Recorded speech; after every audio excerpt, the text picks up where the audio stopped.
When Brett Whiteley won a scholarship to study art in Italy in 1960, he embarked on an extraordinary international career that would span 3 decades. This week, another young Australian artist was given the opportunity to travel to Europe to further develop and enhance his artistic career. That artist, Nathan Hawkes, is the recipient of this year's Brett Whiteley Travelling Scholarship, an award made possible by Whiteley's biggest fan, his mother Beryl. Sharon O'Neill reports.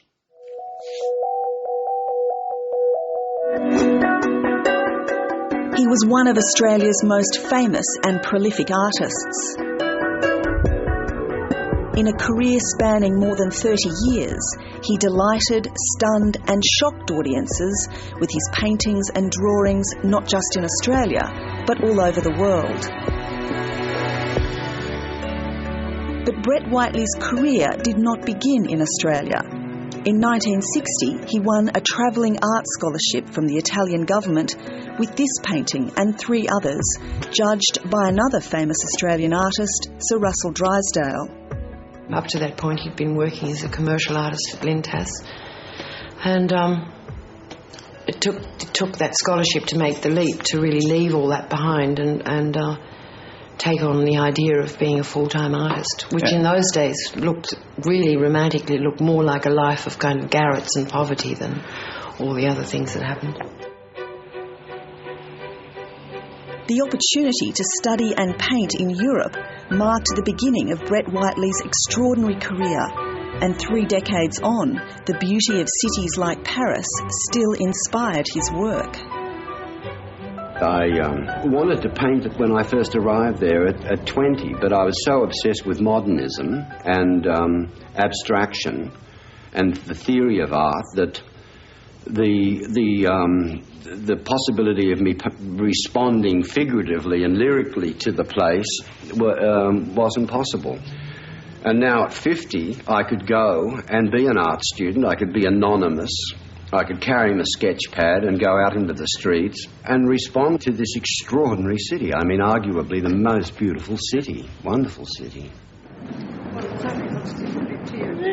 Today, 15 years after his death, Brett Whiteley's mother Beryl is about to send a young Australian artist to the city her son loved so much. We've got Joe, which is by Ben Cool, the recent painting of it.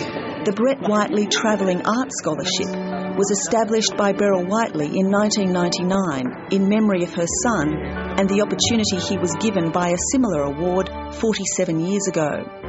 So far, 8 young artists have travelled to Paris to enhance and broaden their careers. Past recipients of the award have gone on to become award-winning artists. They keep in touch with me, they write me wonderful letters, and it's not all quite what you imagine. It's a bit of an extended family, actually, with great respect for their energy and for their ambition and for the fact that they're really sort of following in Brett's footsteps, and that pleases me very much.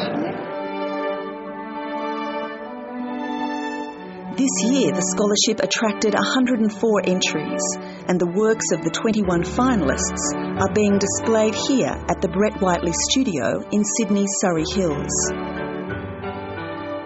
And I think we all know what an extraordinary experience it was for Brett Whiteley when he was 21, when he first won the travelling scholarship. And I think that was the inspiration for Beryl to set up the Brett Whiteley Travelling Art Scholarship now, which has done wonderful things. Anyway, out of that, the winner this year is Nathan Hawkes. And is he here? Did you know? You didn't know? The scholarship provides $25,000 and a 3-month residency at a Paris art studio. I had no idea, obviously. I feel completely honoured and privileged to receive such a sort of amazing award. I can't think of anything more amazing than spending that amount of time in Paris. Thank you very much. 26-year-old Nathan Hawkes is a final year student at the National Art School and won the award for his work titled Icebergs, his response to the problem of global warming and the state of the planet. I guess the role of a painter or whatever changes over time, and in a situation like we're in now, it seems kind of important to just at least respond or contribute to such a situation. Beryl Whiteley, who will soon turn 90, says it's important the Brett Whiteley Scholarship continues. It's slightly overwhelming. I hadn't expected anything quite like it. But because I haven't been well myself, I haven't been able to get around and see what's going on. And it was very thrilling to come in. It's a family now. It really is a sort of Brett Whiteley family. Can't say more.